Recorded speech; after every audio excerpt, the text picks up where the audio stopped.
Lah, aku mbok silono duit to. Ora akeh kok, mur 1 juta. Kok nek kirane ra iso balekne aku ra binen. Tuman. Tuman piye to? Tare yo butuh kok. Wis angel tuturane. Aku iki wonge menak. Munggono gak enek jaminan liya to saliyane manuk ngono. Lah piye to? Lah wong kuwi lho barang berharga rumangsamu. Oh, rumah saku ndek biyen sunati larang lho yo. Wong tuane mbandani tenan. Nyewa son. Panganane akeh.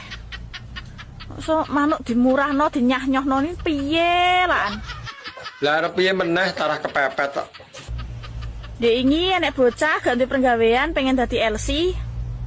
Gak yo adol manuk. Lah terus duwene yo kuwi lho.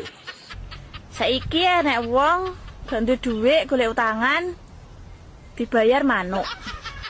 Lah gelem apa ora omonge. Rumangsane aku ki wong wedok piye ngono lho rumangsane. Wong aku ki perempuan baik-baik, Ngerti aku nek kowe iki apik. pendiam, lemah lembut dan sopan santuy. Lah piye gelem apa ora? Duweku yo mur manuk. Kok ditawani manuk.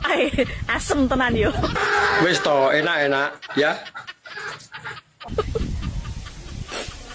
Mbah.